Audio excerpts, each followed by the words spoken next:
I'm Tim Herrera with the Sacramento County Office of Education, here with another Teacher of the Year profile. We're speaking now with Kari Zimny, who is one of 2 Teachers of the Year from the Sacramento City Unified School District. Thanks for joining us. Thank you for asking me to be here today. Well, tell us a little bit about yourself. Tell us where you teach and tell us what you teach. I teach at Albert Einstein Middle School here in the Sac City Unified School District, and I'm the band director. I've been teaching music for 33 years. Wow. And, yeah, so it's been a long career, but a wonderful career. So when you're teaching band to middle school students, you're getting a lot of beginners. Yes. So what's that like? That is one of the most rewarding and challenging parts of teaching band. It's rewarding because they start out knowing nothing. Most of them come in with no music reading skills at all. They have never touched an instrument, don't even know the names of some of the instruments. And as soon as Christmas, they're playing a concert together. So that's phenomenal. That's a very, very special part of teaching band. The challenging part is those first few weeks when you have to get them to learn to hold it and play it, and you have to listen to those sounds those first few weeks. A lot of squeaks. A lot of squeaks, a lot of loud sounds, and parents who do complain a little bit about that at the beginning because they don't think it's ever going to smooth out. Well, tell us about your program and how you go about teaching those brand new musicians. I start off with a unit on just the recorder because everyone will hold it the same, blow into it the same, and I can teach basic reading skills. And after about 4 weeks on those little mini instruments, I call them pre-instruments, then we switch to all the differentiated instruments. You know, flute, clarinet, saxophone, all the brass instruments, percussion. So during that 4 weeks that I'm having them play the recorder, I'm assessing what I think they would be good at as far as a brass instrument or a woodwind or something, you know, just determining what instrument they have strengths to play. And then we go through a long process where the students try out all the different instruments. I give them a choice of something they like and something I think they would be good at, and then we come to an agreement. But it has to be a good instrumentation. Do you try to persuade them toward the instrument that you think they're good at? Because sometimes some students might really want to play a certain instrument. Yes, I do definitely take into consideration what they want to play, because if they don't like what they're playing, they're not going to practice. But most students don't really know what they want yet. So I can persuade them, and a lot of kids don't want to play tuba at the beginning, but you need a tuba section to have a good sounding band. And generally speaking, we have gotten good instrumentation over the years and some pretty good sounding bands. So you say you've been teaching band for 33 years? Well, I've taught music for 30 Music? Okay. Different aspects. I've taught choir, jazz band, marching band, general music.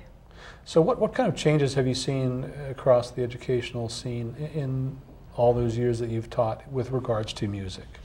With regards to music, the biggest changes have been the cut in programs. When I first started in Sacramento, there was instrumental music in every single elementary school. And that has been whittled away till the only programs that are available now are those that are offered by PTA type groups after school or before school. So that the funding for arts has cut back so much over the past decade or two. So that's been the biggest problem that I have seen, and it really does affect programs, because if you can't start a student in 4th or 5th grade on an instrument and they're starting in 7th grade, the skill level is way reduced for the high school teachers. So we have a wonderful library in our district of music, and a lot of it is just over the kids' heads now because they haven't reached that skill level because they've had fewer years of musical education.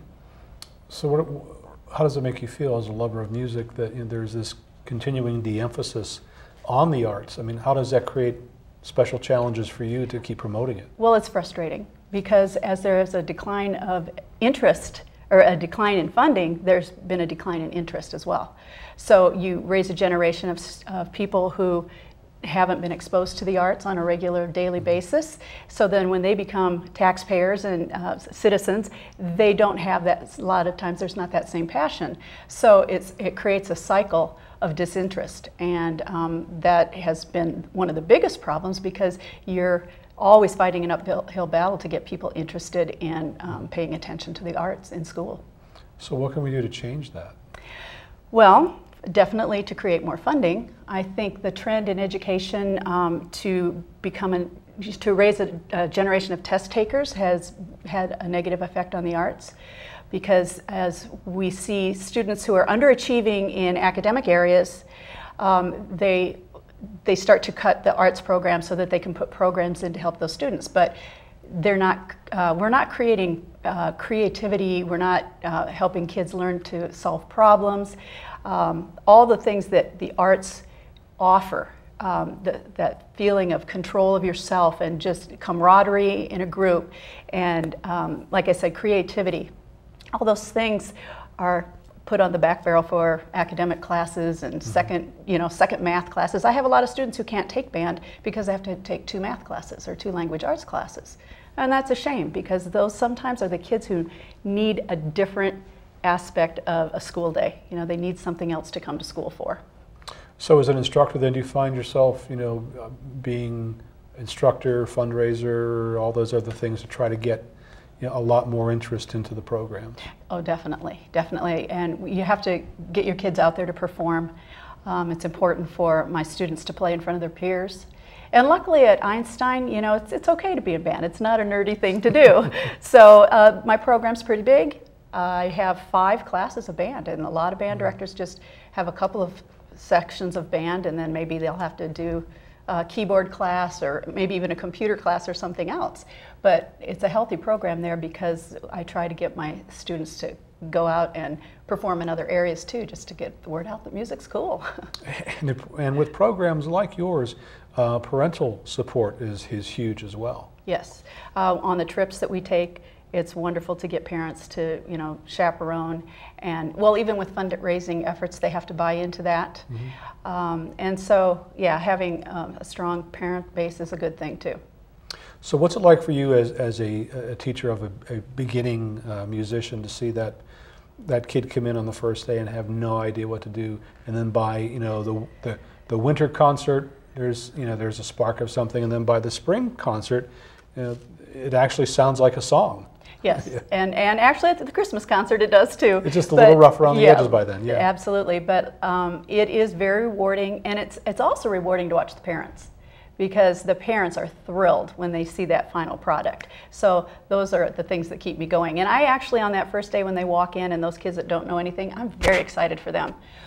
And I say to them, and it's a speech I give every year, I say, you are all sitting here in this class and you don't know each other, but by December, you'll be a team and you'll be playing in front of an audience. And they look at me like I'm crazy. But after that concert, I say, remember when I said that? It happened. So what did it feel like being named as a Teacher of the Year for your school district? I was very honored. I was very honored. Lenny Palaki, who is the music supervisor, was the man that nominated me, and he and I have worked together for the 25 years that I've been in this district. And it was just special to be recognized after such a long time at this field, in this field. So what would you say to those folks who are considering teaching as a profession, whether it's music or something else? What would you say to convince them? I would say that if they have a passion for it, they need to go for that passion and keep towards their dream, because even though there's a lot of problems in education and it's not a real high-paying job, it is something that is a very fulfilling way of life, and that if they at all think they can do it, they should try, because we need good teachers, and anyone who has the passion for the kids and who has that need to help a generation become resourceful learners should get in there and do it. Now, is teaching something that you always wanted to do? What brought you to the profession? My mother and my grandmother were both teachers.